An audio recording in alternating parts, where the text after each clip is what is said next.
Salut tout le monde, c'est Marco de la chaîne Real Hockey Fan.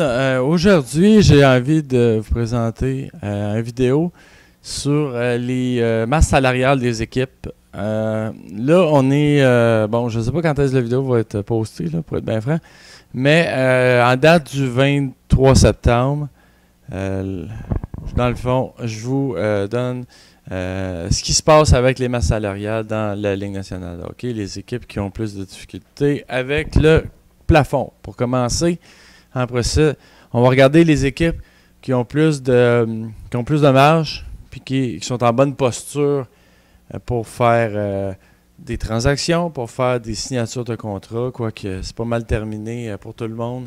À ce temps-ci de l'année, la saison débute dans 2 semaines, donc ça va être encore là. C'est ça, difficile de trouver des joueurs autonomes. Mais s'il y a une transaction, par exemple, à faire, les équipes qui ont plus de marge salariale vont pouvoir le faire. Donc, ça va être intéressant pour ces équipes. Tout d'abord, on va parler des équipes qui sont dans le trouble, qui doivent respecter le plafond salarial avant le début de la saison. Puis, je pense avant le 1er octobre. Donc, on va parler de ces équipes-là en premier. Les Leafs de Toronto. Les Leafs sont dans le trouble, sont à 4,579 millions en dessous du, en haut de la masse salariale. Donc, on va devoir couper des salaires, libérer des joueurs, faire des échanges, quoi que ce soit. Très prochainement, eux autres sont dans le trouble. Vraiment, ça va pas bien de leur côté. Ils ont 23 joueurs dans leur équipe, ils ont 47 contrats signés. Donc, peut-être voir du mouvement de personnel du côté des Leafs assez récemment. Prochainement, pardon. Les Red Wings, bon, eux, c'est encore pire, ils sont dans la cave puis ils sont pas capables de récupérer des salaires. Ça, c'est en plus avec l'échange de Pavel Datsyuk. Donc, 21 joueurs dans leur alignement et 45 contrats sont 3 millions au-dessus de la masse salariale. Donc, il faut qu'ils règlent ça avant le début de la saison. Le Wild du Minnesota, là on tombe des équipes un petit peu moins épais. Là. Bon, un contrat, peut-être 2. C'est mineur, mais ils sont quand même au-dessus. Mais le Wild du Minnesota avec 23 joueurs dans leur alignement et 47 contrats.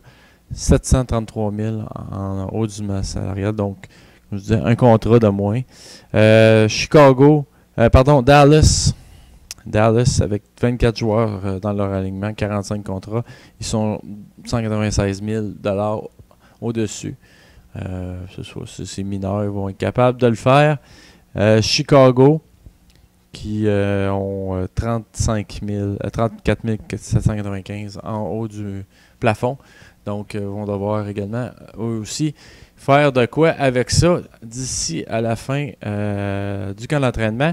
Ils ont 22 joueurs dans leur alignement. Ils ont 45 contrats.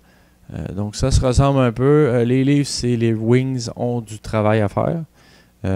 Donc, on devrait voir ces deux équipes-là bouger d'ici 2 semaines pour rencontrer le plafond salarial. Donc, ça, c'est le top 5. De toute façon, il y a juste 5 équipes qui sont en haut. Les équipes, après, je peux vous nommer 2-3 équipes. 2-3 équipes qui sont sous le plafond, mais ils n'ont pas grand marge de manœuvre. Les Blues de Saint-Louis à 1,55. Les Canucks de Vancouver avec 1,987. On parle de millions, bien sûr. Le Lightning avec 2,356. Washington avec 2,609. Et les Bruins de Boston avec 2,984. Donc, en gros, c'est les équipes qui sont les plus près du plafond salarial. Ensuite, on va aller du côté... On a des équipes qui n'ont aucun problème avec le plafond salarial, bien sûr. Mais bon, c'est ça. Ces équipes-là, ce ne sera pas long. Là, je vous donne ça dans quelques instants. Les Coyotes de l'Arizona, tout simplement parce que l'équipe est trop jeune. Ils ont pas, c'est pas des équipes riches non plus. À 17 485 000. Les Hurricanes avec 17,2 millions. Les Panthers de Floride avec 11,489. Les Devils du New Jersey avec 10,366. Après ça, on a l'Avalanche à 9,47. Les Sharks de San Jose avec 8,7. Et le Canadien de Montréal avec 8,462. Donc ça, c'est quand même... Ah, puis on va parler des Oilers à 8,23. qui ont de jeu sur la masse salariale. Donc, ces équipes-là pourraient aller chercher un joueur d'impact, selon moi, pour aller chercher un joueur qui fit avec la masse salariale, puis qui pourrait, donc, ils n'ont pas de misère à avoir ils n'auront pas de misère à l'amener dans leur alignement, donc s'ils font une grosse transaction. Mais on va mettre un bémol là-dessus, parce que dans le fond, les Coyotes de l'Arizona ne sont pas là pour aller chercher un grand joueur, je pense.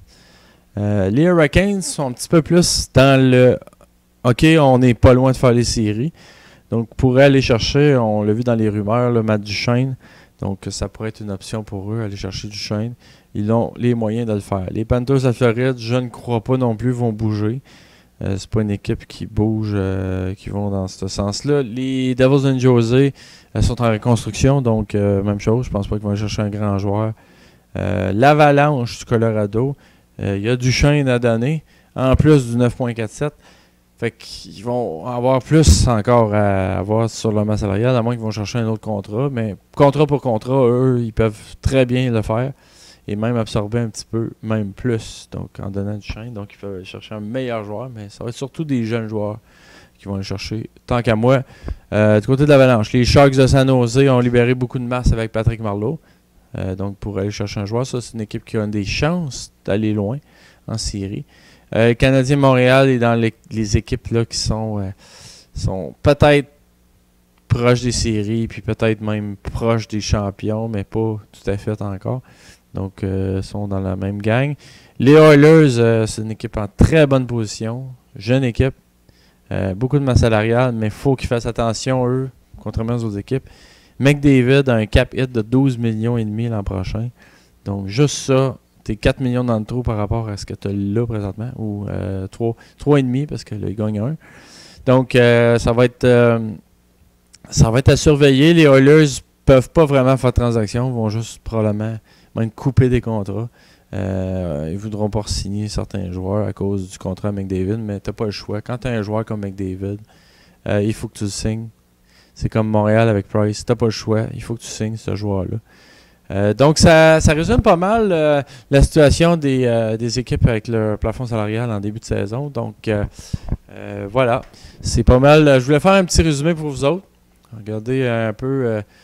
ça va vous donner une idée s'il y a des équipes qui vont bouger. Vous allez plus voir ces équipes-là, les équipes qui sont dans le fond. Eux autres, ben dans le fond, ceux qui ont le plus de masse salariale ont plus de chances de bouger et aller chercher un gros joueur. Quoique, c'est ça, il y en a en reconstruction dans ces équipes-là.